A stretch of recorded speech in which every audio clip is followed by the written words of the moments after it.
Yes, that's right. Welcome to your very favourite podcast. This is our second ever video episode of Let Them Eat Books. Yes. Yes, and I want to start by making an official statement.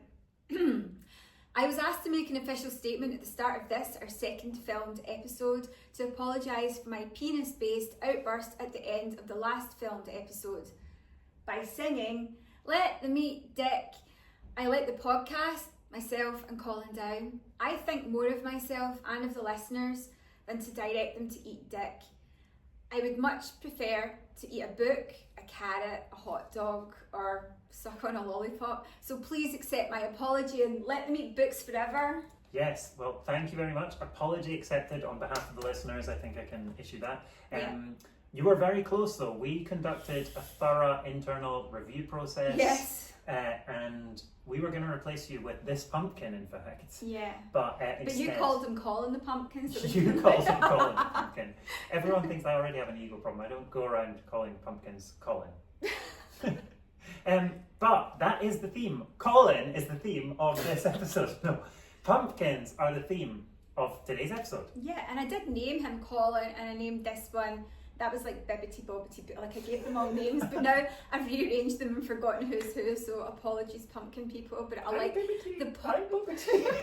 Woo! They've all gathered. I feel like I'm still like playing games in my head like I'm a kid. I'm like, they've all gathered around the pumpkin pie. The pumpkins have gathered, the spirits are gathering. Yeah, this because episode. what else is that on the table, Colin? This is none other than a Ouija board. A Ouija board. So, if my life wasn't cursed enough already, I thought I'd bring some evil entities. We're asking for trouble. Yeah, we are. So, now that you've promised not to have any more effing and jeffing, Effing and jeffing. Let's get you to work. So, I Yes. believe you've been doing some research and you know why it is that we eat pumpkins at this time of year, or not just eat pumpkins, but why we associate pumpkins with Halloween. Well, I'm going to take you back to Ireland in the olden days. Yes. I'm going to tell you about a character. Nice emerald green shirt, by the way. I thought that wasn't the part. Green's the colour of magic. Ah, okay. That's so why I you're wore trying that. to- Yeah. But yeah, there's this character called Stingy Jack. And He sounds fun. I know, he sounds like Colin. Stingy. We could just call him Stingy. No, he's called Stingy Jack, and he's not malevolent, but like nobody likes him. He does really nasty things. He's nasty to women and children. He doesn't pay his bills. He's just like the blight of this part of Ireland that he lives in. He's just not a nice guy at all. And the devil finds out about him, and so the devil's like, I've got to go up and meet Stingy Jack. Like there's nothing else for it. And maybe like, if he's so bad, how good would it be to get his soul? Yes, that it's like must be like double points. Well, see, I always thought from like watching too many Exorcist type films that it was the good ones that they wanted, but I don't know, maybe it's just... Yeah, I don't know, maybe Yeah. there's some kind of, if you get bad enough, it's like a double negative, isn't it? Probably that'll be it. So yeah, goes up to Earth and lies in wait on the road, basically as a corpse. And so Stingy Jack's coming along on his way to the pub and he's like, who's that? It's a dead body, maybe I'll kick it. That's not really part of the traditional story, this is my retelling of it. Maybe I'll kick it. So he goes towards the body and it's got like a grimacing face and he gets a bit of a fright, and it's the devil. And so the devil stands up to him and he says, Stingy Jack, I'm going to take your soul. Your time has come. I've heard about how terrible you are. I'm a terrible person. But yeah, if you're going to take my soul, let me take you to the pub first. At least get me a drink. At least let me have a couple of drinks if I'm going to, if that's it for me. And the devil's like that. You know what? Not often up here. So they go to the pub together and they start drinking and they have a right good drink together. And then Stingy Jack says, I don't have any money on me. And the devil's like, well, I don't carry money, like, duh. And so he says to the devil, you can clearly shapeshift, turn yourself into a coin, and I'll go and give you to the barman. So devil turns himself into the coin. Stingy Jack puts the coin in his pocket and traps the devil. Wow. Now there's a couple of different retellings where he's got a crucifix in his pocket and that's what traps it, and the others say it's just the size of his pocket that traps it. And I think that would be it, because I can't imagine Stingy Jack carrying about a crucifix. No, unless, I don't know, Unless, what is he doing with it? Like just walking about, turning it upside down and laughing to himself? Maybe. So so he traps the devil and then makes a deal with the devil and says, I'll let you out, but you can't take my soul for the next 10 years. Should have aimed higher. I know, that's what I thought, but for the sake of the story, that's what happens. 10 years later, devil comes chapping again, basically does the same thing, meets him on a road, and he's like, Stingy Jack, your time has come. Your time's come. And he's like, oh, at least if I'm going to go, let me like have a bite of a fresh apple before I go. I don't want to go into the afterlife, like I'm hungry, I can't go into the afterlife hungry. And he's like, okay. And he's like, oh, the apples are so high up the tree. And so the devil goes up the tree to get them, and when he's up the tree, Stingy Jack carves 4 crucifixes round the trunk of the tree, trapping the devil up the tree. Wow. And so to get, the devil bargains himself down by basically, Stingy Jack says to him, you can never take my soul. If I let you down, you never get my soul. And the devil's like, right, okay, that's fine. So Stingy Jack's like, I got one over on, the devil. But dies some years later through probably a ruined liver because he's always drinking, because that's apparently what bad people do. But I have to say, Stingy Jack, and I'm running the risk here of having to make an apology in the next video episode, Stingy Jack sounds like more like a clever dick. I mean, these are really good ideas. These are good ideas. Yeah, he's quite like, he's like a... He's tricksy. Yeah, he's tricksy. He's tricksy. You can see why the devil wanted him. That's a car alarm. Yeah. Just so you know what the noise is. It's not the Ouija board. It's a car alarm. Kicking. So he dies, tries to go up to heaven because he's like, yes, I can go straight to heaven because hell don't want me. But St. Peter won't let him in. He's like, you've done too much. You need to go and try and get back into hell. So he goes to hell, and the devil's saying, no, I told you, you're going to have to wander eternity forever. And he said, well, how am I going to find my way back? And the devil gives him a piece of burning ember direct from like the burning embers of hell. And so he gives him that, and Stingy Jack puts it in a pumpkin, carves a hole in a pumpkin and puts the ember in it, and basically wanders through Is Ireland. That a pumpkin or a turnip? Oh, sorry, a turnip. Yeah, so it's a turnip because they're in Ireland, and it's a turnip because they never had pumpkins in the UK or Ireland until we got them over from America. So so it was a pumpkin. A turnip. I keep saying it. Pumpkin. Ow. It was a turnip. Pennant. So he puts the burning ember and like wanders. So sometimes when people would see like strange lights, and there's lots of different phenomena and lots of different folklore about lights shining, and lots of different folklore. But in Ireland, they'll say it's Stingy Jack, but then they would say it was Jack and the Lantern. Yeah. Jack-o'-lantern. Jack. So immigration to Ireland, to USA, the turnip becomes the pumpkin because it's easier to carve, they're more readily available, you can get a big old spooky face on it. You can, just like Colin. Just like Colin. I think Colin's quite cute. Colin's innards made this pie. Yes, makes it all the more delicious. It does. That is fascinating. Thank you so much for telling me all about Stingy Jack. That's okay. I went into that thinking, oh, Stingy Jack doesn't sound that cool, but actually nowadays I'm kind of into it. And then with like the Wizard of Oz, you had is it L. Frank Baum who wrote that? Yeah. So he had the character of the Scarecrow guy. Scarecrow. So that's what was he called? I've forgotten his name. But he was the Scarecrow guy from the Wizard of Oz, was basically, and he was in the movie Return to Oz, but in the books, he became Jack Pumpkinhead. Was that just his name? I think so, possibly. Yeah, I'm sure it was just Jack Pumpkinhead, and then he became Jack Skellington in The Nightmare Before Christmas. Tim Burton took his inspiration from the Wizard of Oz character for that. That's interesting though as well, because there is a Nathaniel Hawthorne short story. I don't know, I'm now struggling to work out the timeline of whether this short story would be before or after The Wizard of Oz.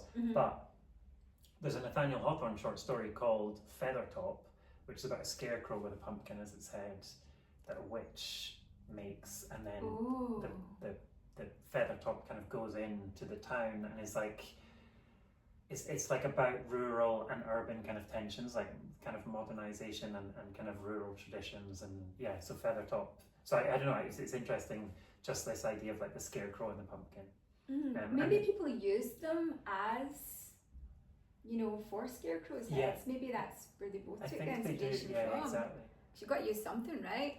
I think it's really scary when you see scarecrows in horror movies and it's just like a sack that's tied with two black eyes. Yeah. I think that's the scariest. That is scary. Definitely that's scary. That's like kind of like slasher film version.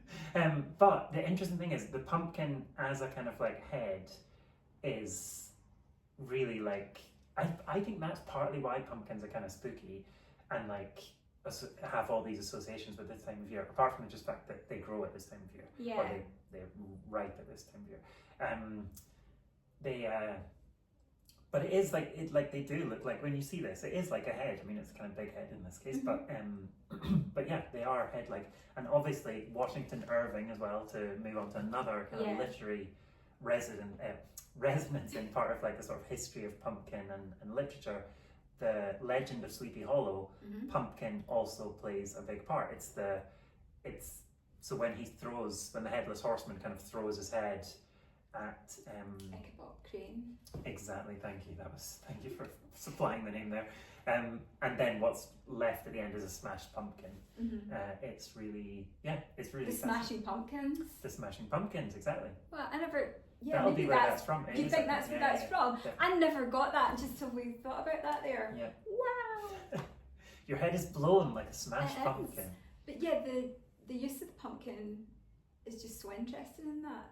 Just the way, and it's also, you know, when you're carving out a pumpkin and there's something about the innards of a pumpkin that's kind of really visceral for like human innards. I don't know, it's just, yeah, you can imagine it's splayed across the Definitely. path. Yeah. And then do you have any other pumpkin texts, like pumpkin poems or texts that... Yeah, I do. There was actually, going back to the Legends of Sleepy Hollow, he does mention pumpkin pie in it as well. He says, such heaped up platters of cakes of various and almost indescribable kinds, known only to experienced Dutch housewives. And then there were apple pies and peach pies and pumpkin pies. And I was looking into what it would have been,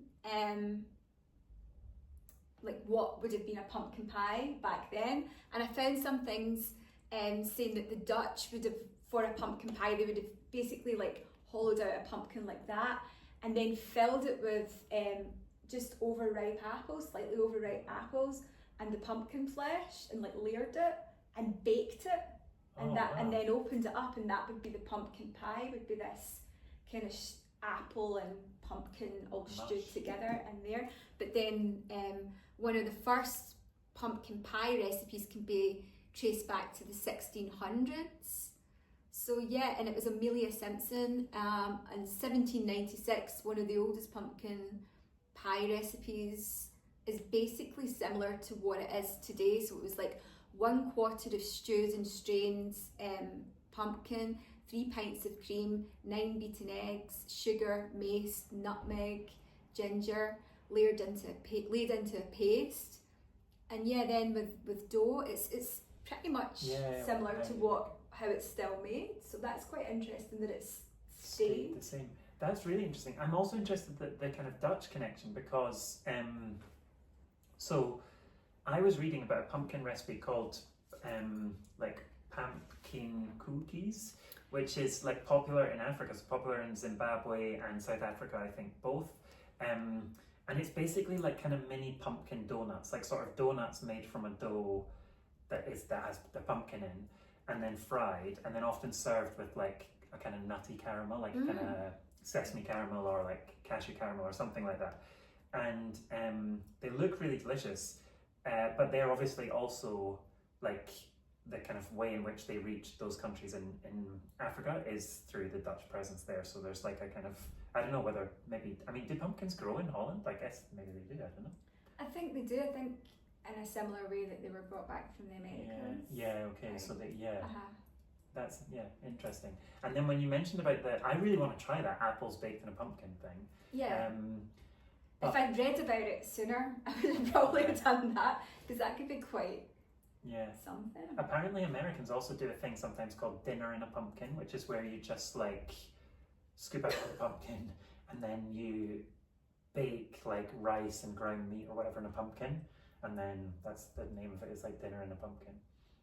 And do you get, is it like a little pumpkin like one of these guys? No, it's a big one like this, and I was reading about a really interesting dish that I really, really want to try, which is, I'm trying to get the correct Thai name for it here. Thai? Yeah.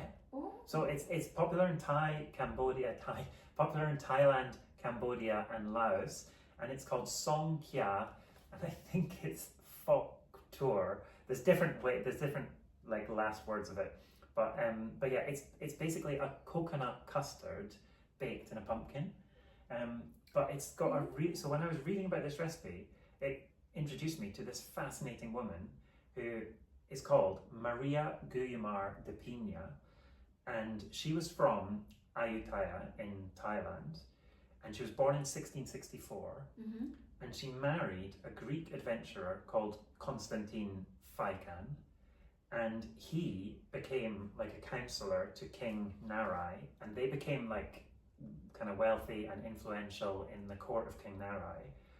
But then when like the French colonial influence was spreading in Thailand and in Siam, they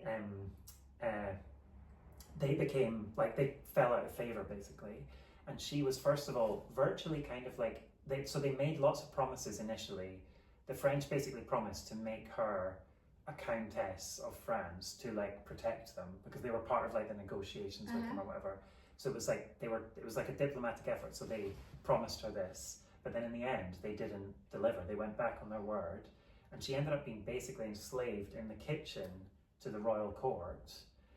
But when she was there, she steadily rose up the kind of ranks in the kitchen and ended up as the head of the royal kitchen. And she was famed for developing all these really interesting desserts, like Thai desserts. And like Thai food is known for its desserts, like even now, and like a lot of them have their basis in her, like, so there's some, I don't know if you've ever seen this one that's like almost like spaghetti made from egg yolks. It's like really thin, like kind of egg yolk spaghetti, and that was her kind of invention. Oh. And then she also was famous for this coconut custard baked in a pumpkin, and it just looks so delicious. And she's fascinating. She died in 1722, but she's credited with like a lot of different desserts. They're kind of, people have then sort of said she didn't actually invent that many of them. They're kind of like spins on kind of Portuguese desserts that because she had a very mixed kind of background in terms of like her family, but yeah, some of them, like that one with the egg yolks, she invented it. This one, some people say she invented it, some people say she didn't, but yeah, it's really so it's coconut custard baked in a pumpkin. And coconut and pumpkin works really well together. I've done a coconut milk and pumpkin soup that is. Oh, I do love pumpkin soup. When we were thinking earlier about pumpkin food that we like, and I was kind of struggling because I was like, I love pumpkin soups, I love pumpkin ravioli, so I like it with pasta. I think it pairs well. It pairs well with a lot of the same things as like a butternut squash would, or most squashes. It is a squash. It is a squash. Yeah. I use them almost like interchangeably. I mean, I would normally buy a butternut squash rather than a pumpkin. Because it's easier, because you've got, there's a butternut squash here. That is a butternut squash. Yeah. It is a squash. So you just need to peel it, and then you've got the whole thing, whereas that's a bit more of a a faff. Yeah. Yeah. But there are good things to do with a pumpkin, like look, you can stuff a pumpkin. Yeah. Like you can stuff a butternut squash. You can there's something on like just roasted cubes of pumpkin is really delicious. Like caramelized, it works so well when it's got like some kind of like I normally caramelize. If I'm making a soup, I'll roast it first and really caramelize it and then pulverize it, but I'm just not a fan of the texture so much. You're not, okay. So because it does have that stringy. So usually like if I'm making a soup, I'll puree it, and I'm not a fan of like really heavily pureed soups. I always think they end up tasting like baby food. Yeah, a little bit.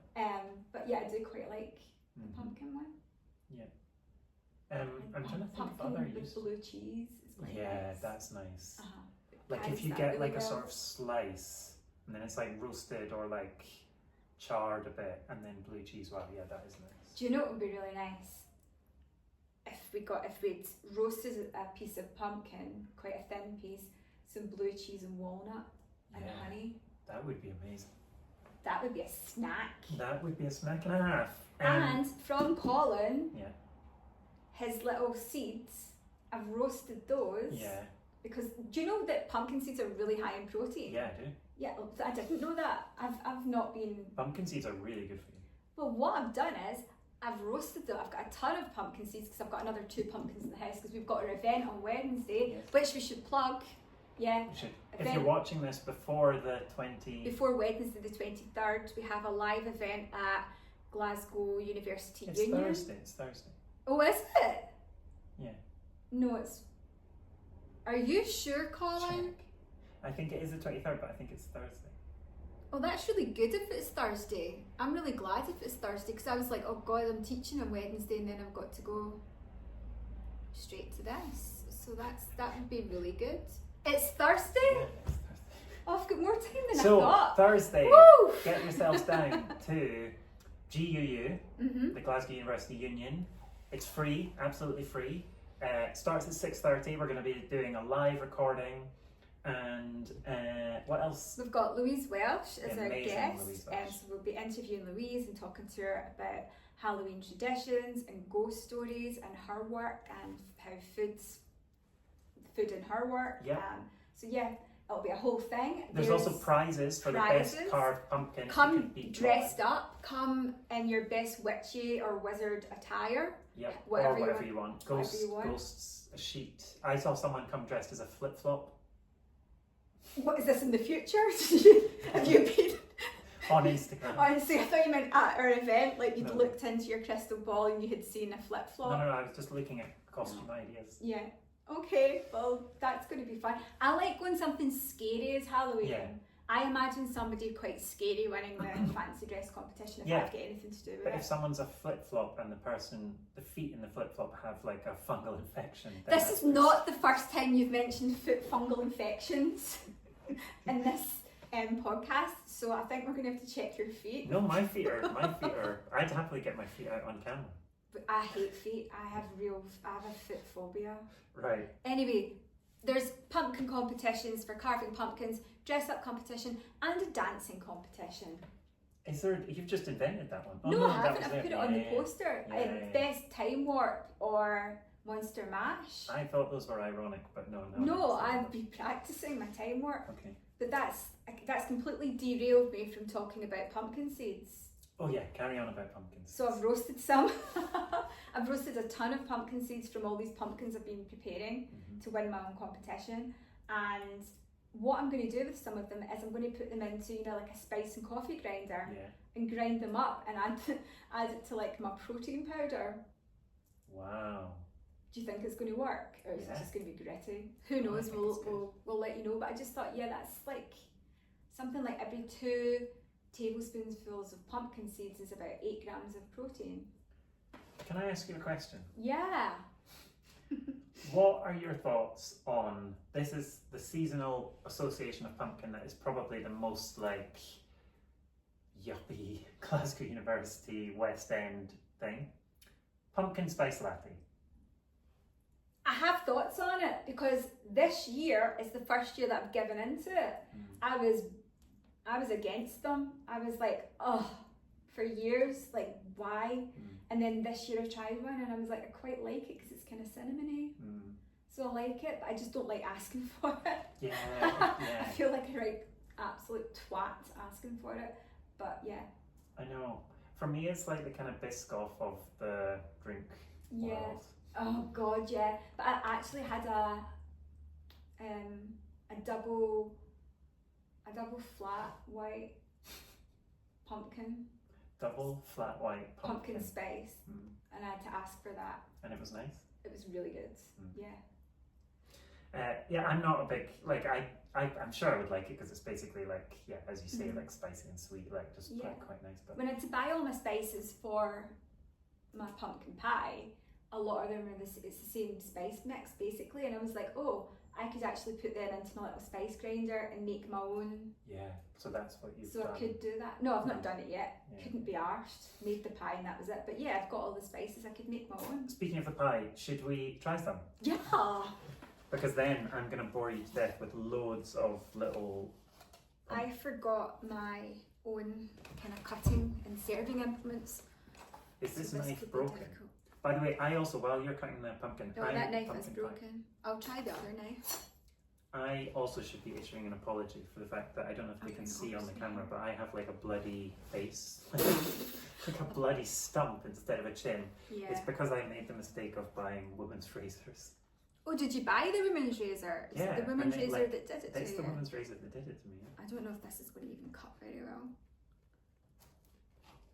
This is not boding well. It looks beautiful. It looks absolutely gorgeous. I mean, that's the first thing I said when you showed it to me. It's just really hard to cut it on this dodgy table. Hitherto, I've not been the biggest fan of pumpkin pie. Colin, we've talked about this. I am not either. But and I'm yeah, I've made it. I hope I'm not getting that whole slice, by the way. But I can see why it must be difficult to get a small slice out. Yeah, it's just difficult. Nice pie basin, by the way. Yeah, well, that was the other thing. I went for style over substance. It would be much easier if I'd used a pop out. Can you say the word basin on film? Basin. Basin. Oh wow, it came out really nicely. Wow, I'm gonna do it. Go and show the people at home. You too. Wow, I'm really chuffed. This is the first time I've ever made pumpkin pie. Wow, look at that. Look at the definition. And that's just my physique. No. Look at the definition on this pumpkin pie slice. Look at the pecans. It looks... Do the... what was the uncle thingy? I just tasted that. Did you? That is on my thumb.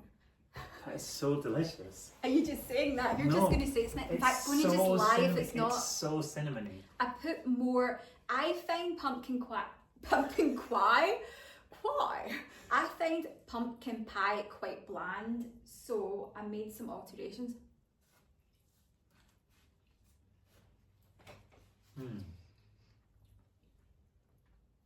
Better than usual. That is the nicest pumpkin pie I've ever had. It is. I'm so smug. Did you not have any pumpkin ones? No, but these are left over from summer. That's actually all right. It is so cinnamony.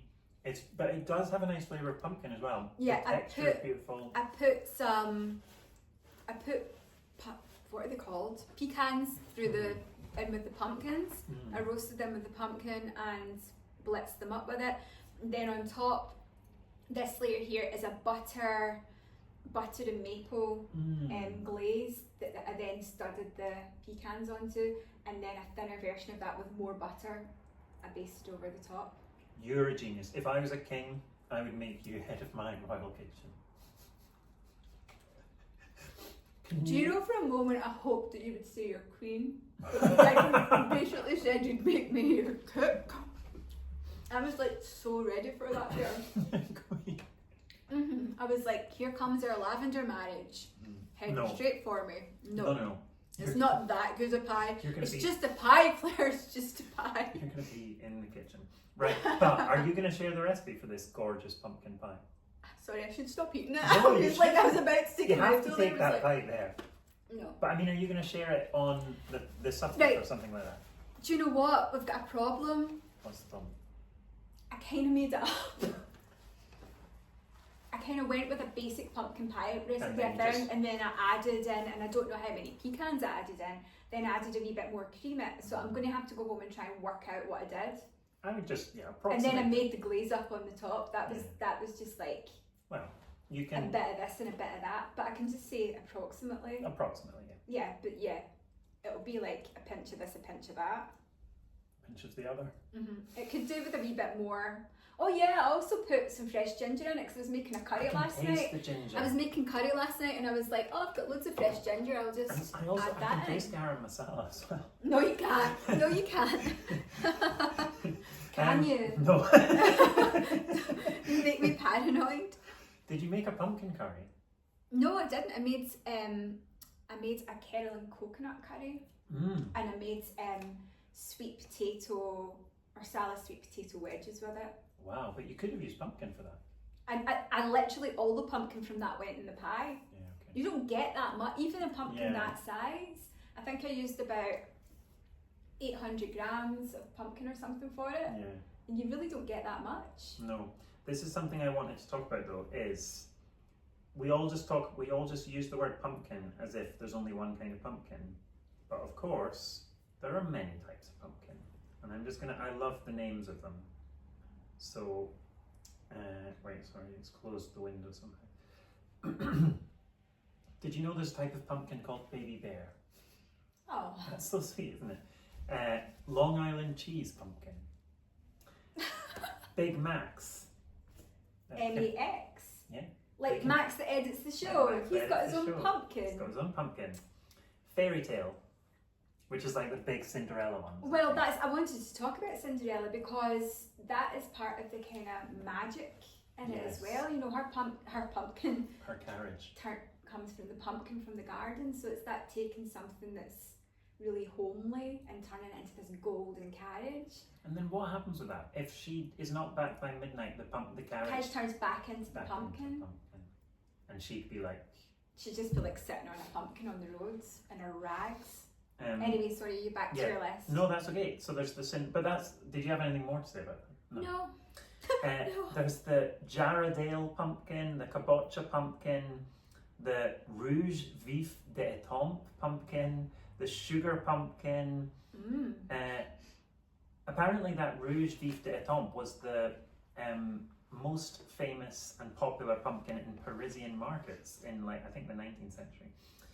The Black Futsu pumpkin, the Crown Prince pumpkin. I saw a little black pumpkin today in Morrison's. So that's a Japanese pumpkin, I believe, with very deeply ribbed and bumpy skin. The Galop de Essine, which is massive and really not the most attractive pumpkin, but probably really delicious. It looks kind of warty. Yeah, it looks like something that's been washed up on an ocean. The Musqué de Provence pumpkin, which is apparently super, super delicious. There's lots of nice recipes. That's what I was wondering, because obviously this is just this is a pumpkin that's grown for its size and how easy it is to carve. I bet if we got some pumpkin that was the best to eat, you could really make an absolute bomb pumpkin pie with that. Yeah. Because have you ever tried patty pan squash? That's it's like a little kind of UFO kind of squash. It's really delicious. And you think that would make a good pumpkin pie? Yeah, probably. Ooh, good. I wish I'd known. Okay, and then there's the Atlantic Giant as well. Let's move on. We've got more pumpkin poems and stories, I believe. I've got one here from Theresa Muñoz. And she was here at Creative Conversation This week. This week was it? I didn't make it because I had to teach, but yeah, I was really sad to miss that. But I found a poem by her called Pumpkin that I really love, and it goes a little something like this. Who couldn't love a fat orange ball, its innocent plumpness? Rippled flesh, the colour of leaves, the colour of cheese. All the rage in October, but in November, punctured, sunken. Who pushed the knife into its face, carved features of hate? Pumpkins huddle at the market, frost glistens on their green stems. Can you carry that? The cashier asks doubtfully, but I hug mine home. That's so nice. Thank you. Beautiful. I love that, and I also love the first stanza where it's who couldn't love this big orange ball. It's so true. They are lovable. So even though we've been talking about these scary associations, there's something so joyous about them as well. That, and actually that's a line in this Sonia Sanchez poem that I was going to just mention as well, which I don't even need to read the poem, but it's got this line in it which is whose little pumpkin are you? And it's like, I just love that because it's like... I did feel like that when I was buying them yesterday. Like, I was in the supermarket on a Saturday afternoon and there was like anywhere in the world that I would rather be than like Morrison's on a Saturday afternoon. But it just made me happy, like sorting through them and just being like, oh, I'm getting you because you're a big guy and I'll get you little guys. And like making my little pumpkin family in my trolley and setting them all out and then taking them home. And it was like being a kid and like having dolls again, like then like drawing little eyes on my squash. And I just had such a great time. They're just so lovely. Yeah, they are. They're so characterful. They are like little friends, little pets. And we all watched Psycho together last night, didn't we, guys? I've got a friend who's just had a baby and he keeps talking about the baby as if it's like a pet. And I'm like, I hope you don't do that when like the nurses or like the midwives are. Well, he's like, oh, at this point it's just like having an exotic pet. Oh my gosh. And then he said something else that was like pet-like. And I was like, yeah, maybe cut down on the pet talk. That was so beautiful, that Theresa Muñoz book. Thank you for reading it. I love it. Yeah, and then also that thing of like carrying them is also really relatable as well, because they are awkward too. Pumpkin leaves people use, by the way, as well. I just noticed this, and I was like, oh yeah, and they do use pumpkin leaves in cooking too. I like the idea about the leaves and things, because that does kind of bring us to the next poem, which is called Plato's Pumpkins. It's by Leland James, and I think he's an American writer and poet. He's got collections of children's books and verse, and also work for, but yeah, he's been published in some really amazing places. But I like this one because it gives you the idea of the fields, and I think that's, for me, that's kind of part of the mystery. See the way that you see a pumpkin field and you've got the vines and everything kind of intertwined. Like, remember when we were at Craigie's farm last year and the pumpkins were just beginning to grow? Yeah, we were meant to be going back. We were supposed to go back this year, but life. But yeah, this is called Plato's Pumpkins. A patchwork quilt of pumpkins sewn with gourds, odd fellows green and yellow, twixt and tween, October's orbs of orange, the overlords of cowboy, tramp and witch to come Halloween. The pumpkins large and small, a fertile ground, goose eggs and horns and hooters, fat and lean. The perfect pumpkin nowhere to be found. Thin reeds, split shot, odd knobs, pink tangerines. The perfect pumpkin's ghosts within his calls. It beckons us to scour the pumpkin patch. We look for pumpkins round as basketballs, but mind sublime and nature do not match. Perfection haunts the pumpkin patch within. Wry jack-o'-lantern mocks us with his grin. Oh, thank you. That's, yeah, I like it. I like all the oldie worldy. I like the oldie worldy, like the twixt and tween. It's but just twixt and tween, I can't hear that without thinking of like a bear's... A twix. Yeah, a twix and a tween. What's a tween? I don't know. I think like a tween. A twink. A bear. A twink eating a Twix. Like, hooey! I'm eating a Twix. Is that like Twix and tween? I don't know. Is that your ideal situation? No, in life, it's a definitely twink not. with a Twix? No, it's definitely not.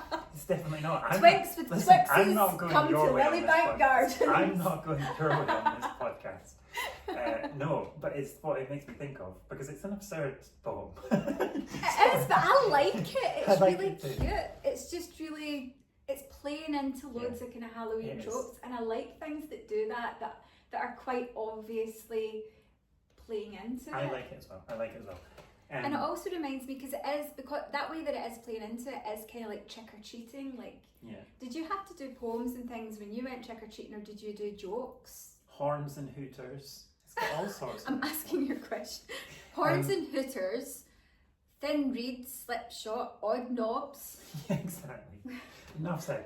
This, in answer to your question, did I do jokes? Did I do a little party piece? What was your party piece? It varied. Sometimes I did an impression. Oh, do one now. You have to do a party piece just now. I'll do one and you do one. But I don't have any. Do an impression. Do a Cella Black. I used to like doing that when I was a kid. So I would like sing a song, do a dance, any of those. Do one of them. You have to do it. I didn't have any time to prepare for this. It's stale air. Just do something. I'm going to put cake in my mouth, so you have to do something.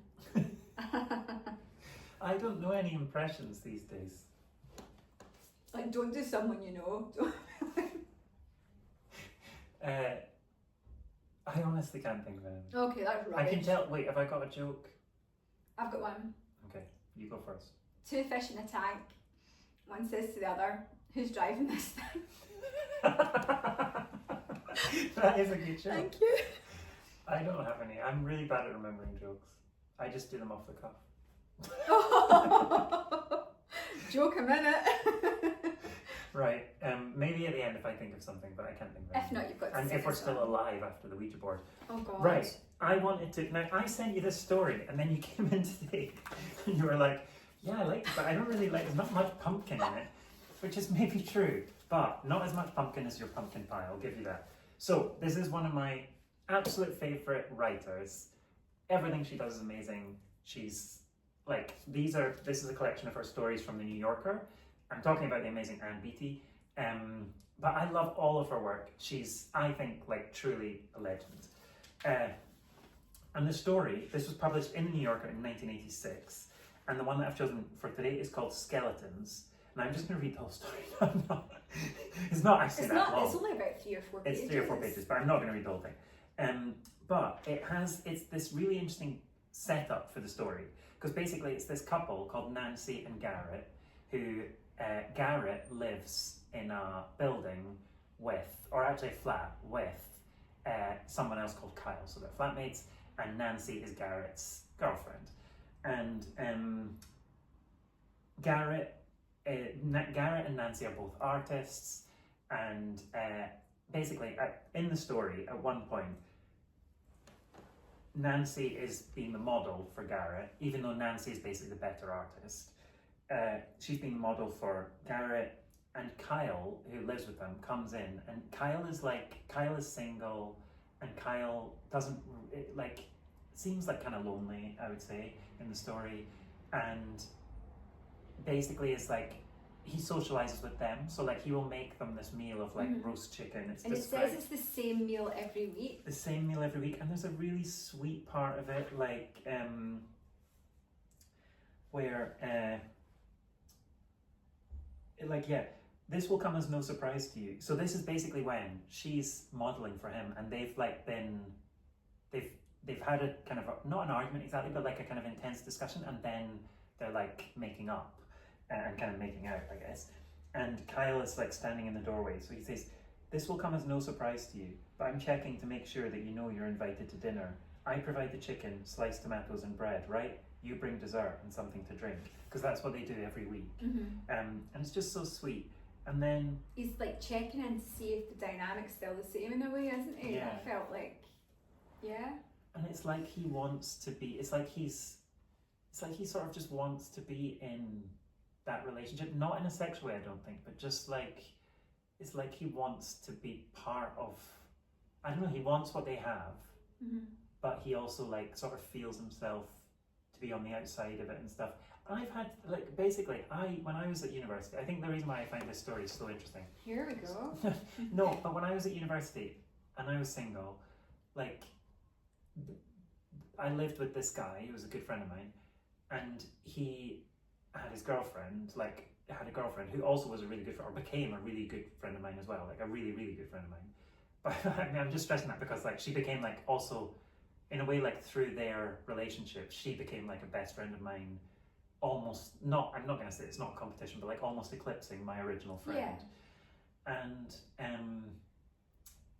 I feel like I've had that experience of being like, it's not that you like fancy either one of them or like want to be in their relationship, but you just kind of like, there's this sense of what they've got and you're outside of it, and I think your role isn't totally clear. Yeah. And they sort of treat you like, they sort of indulge you as part of their thing as well. Like, I don't know, it's a weird position to be in. Yeah, because is there not a sentence or two in there where it talks about what their dynamic is at dinner? Yeah, exactly. And it was almost as if they were using it as a kind of performative. Yeah, there's like, when she raised her head, Garrett caught her eye, and in that moment they both knew how embarrassed Kyle must be to have like walked in on them, basically.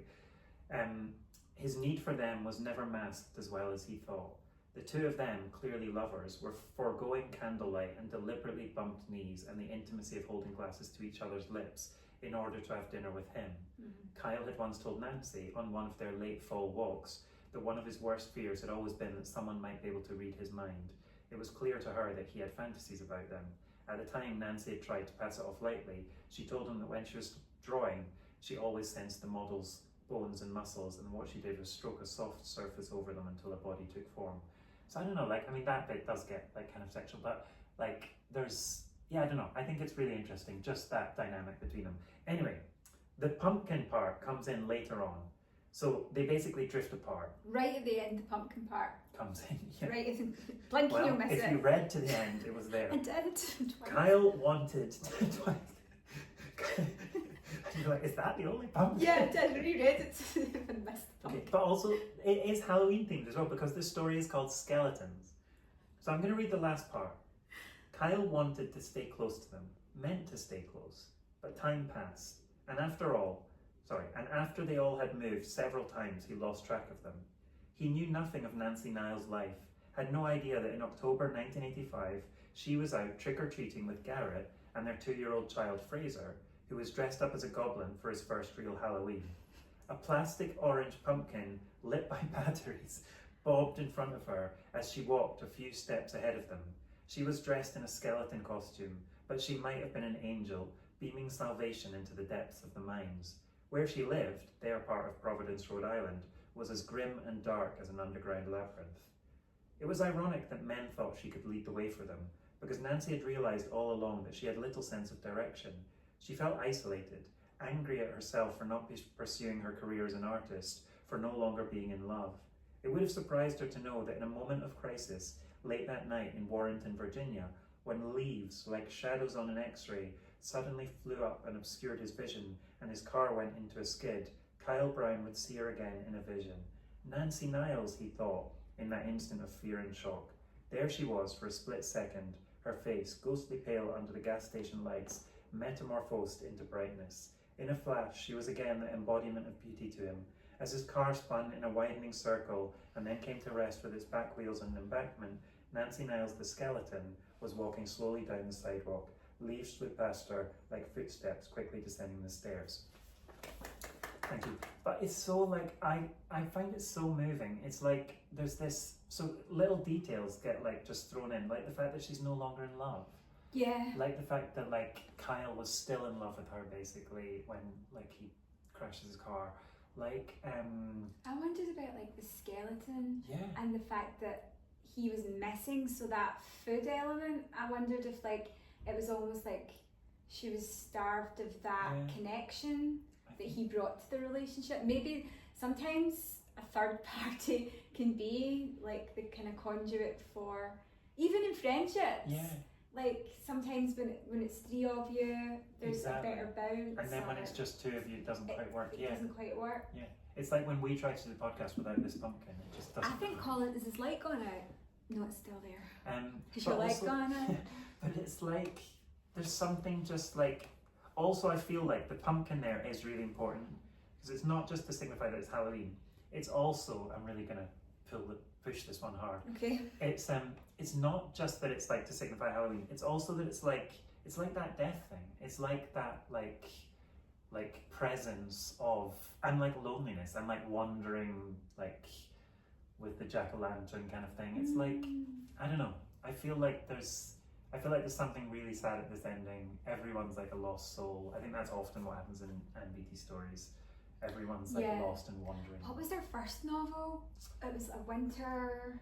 Oh, I can't remember. It was the first one that I read. Was their first novel. What is that called again? It's really good, that one. But it was excellent. But it was really tragic. Something called. Okay. Can't remember. Anyway. Right. There's another really good. Pumpkin poem that I want to read. Wait, I'm just looking up this Beattie. Chilly Scenes of Winter. Chilly Scenes of Winter. Yeah. Could have called it the Winter Chills. That wasn't right. Winter Chills. That's good. Okay, right. There's this very short poem. It is called It's by Richard Brautigan, and it's called The Pumpkin Tide. It's really, really short.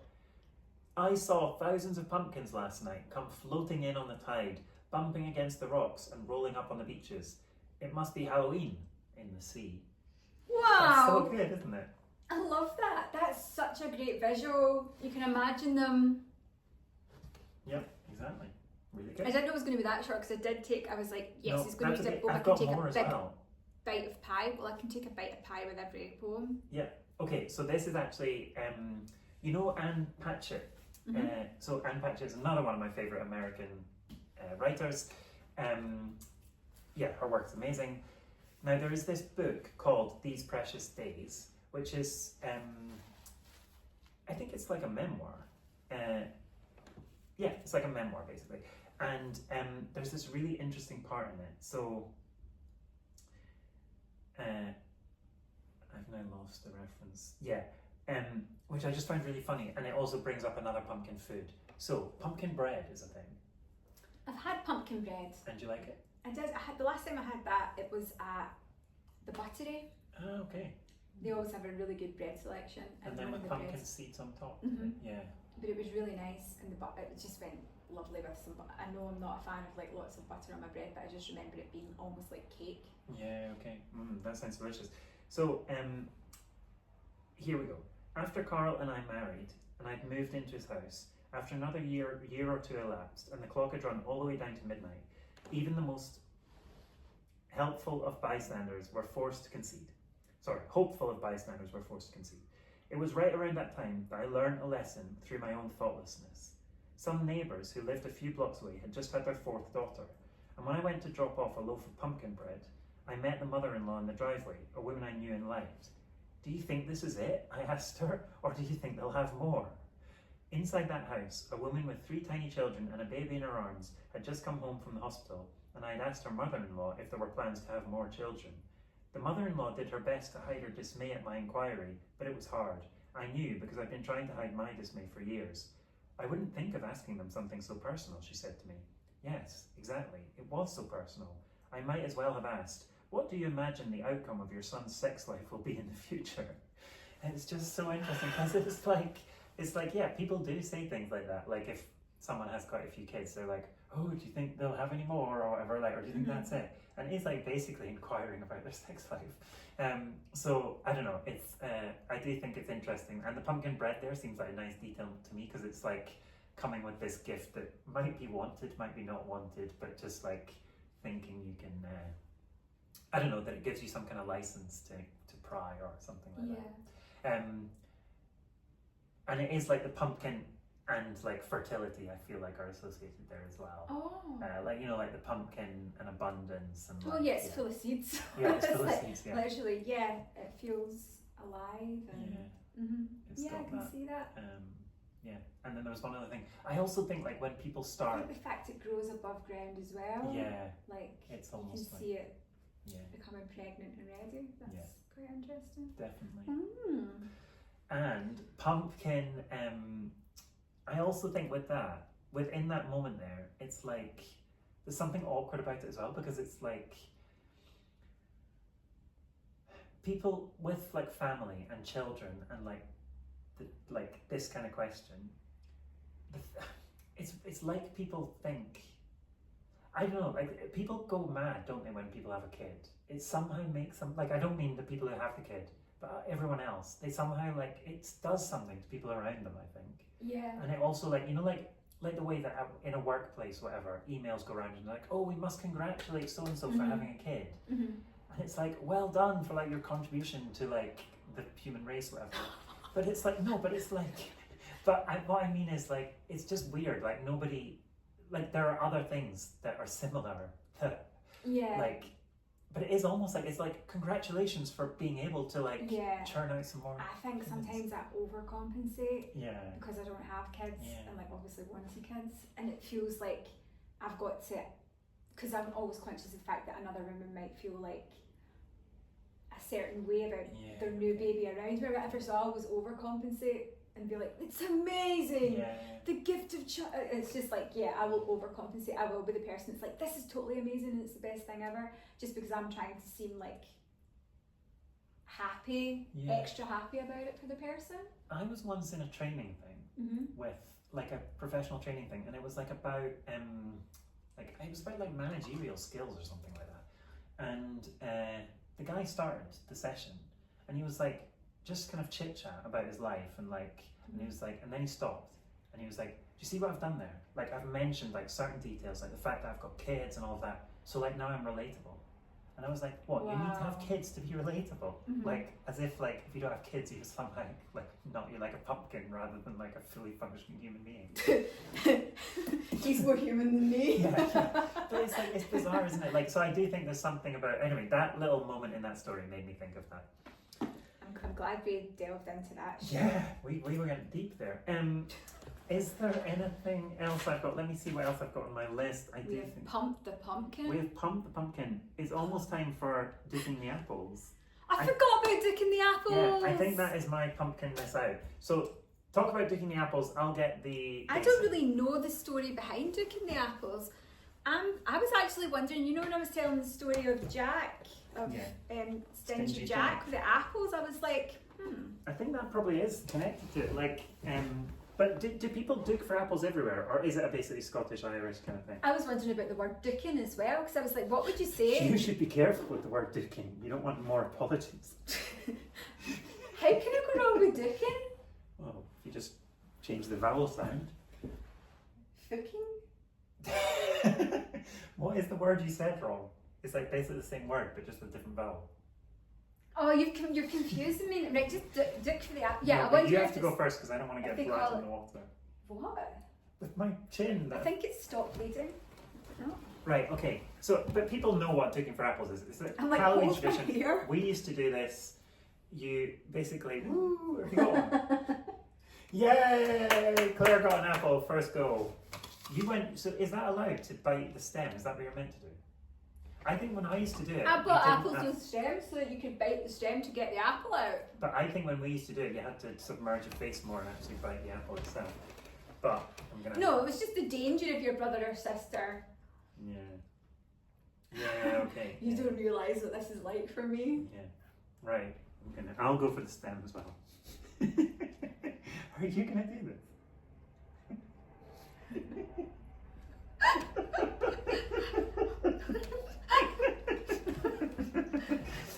Yeah, okay, I have to do it.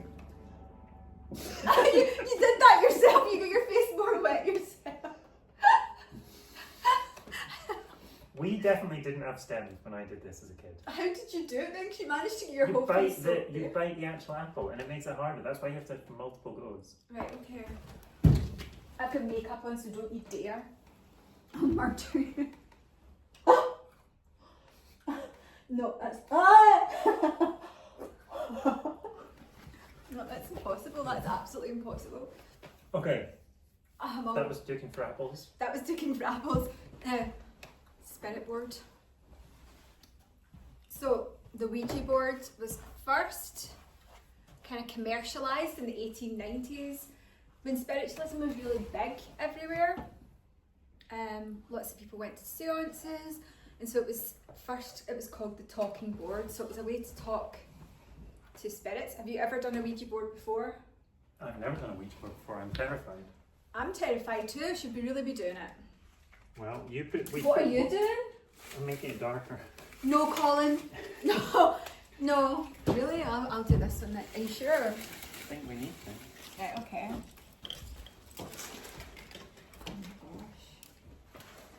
Have you ever watched films where they do Ouija boards? Yeah, I've watched Jumanji. That's not a Ouija board. What's that? That's just a board game. Yeah, okay. I have. Wow, the pumpkins look great now, don't they? Thanks. That's my apology.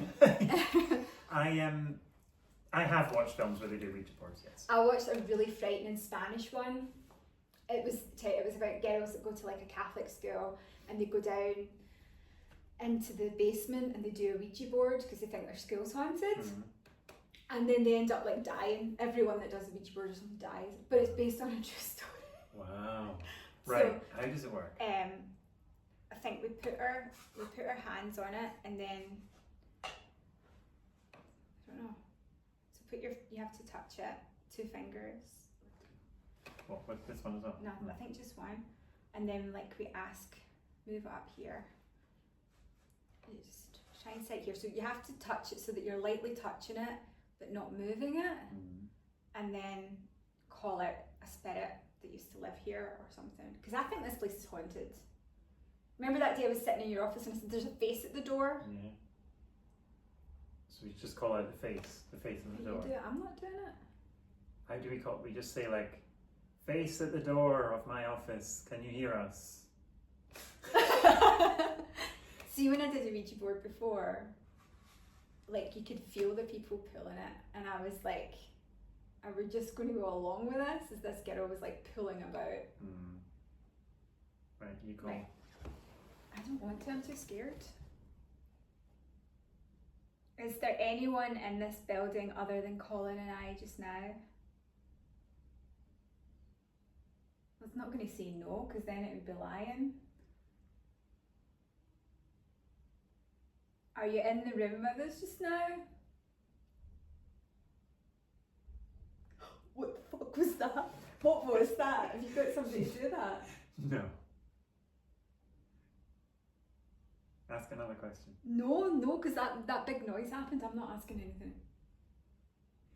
Seriously, did you hear that? No. No, it's you can hear like somebody in the corridor. Yeah, it does. But there isn't anyone in the building today. Well, there's no human in the building. Or maybe it's the guy coming to check. Right. Ask if they used to live here or something. Was that a yes? Did you did you used to live here? Is that you moving it? Colin, don't. Colin, is that you? I'm not thinking. Tell us something about you.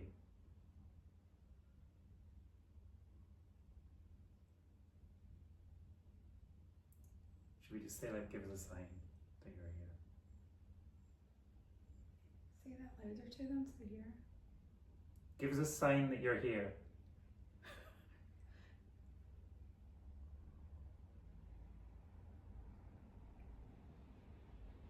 Oh, is that you?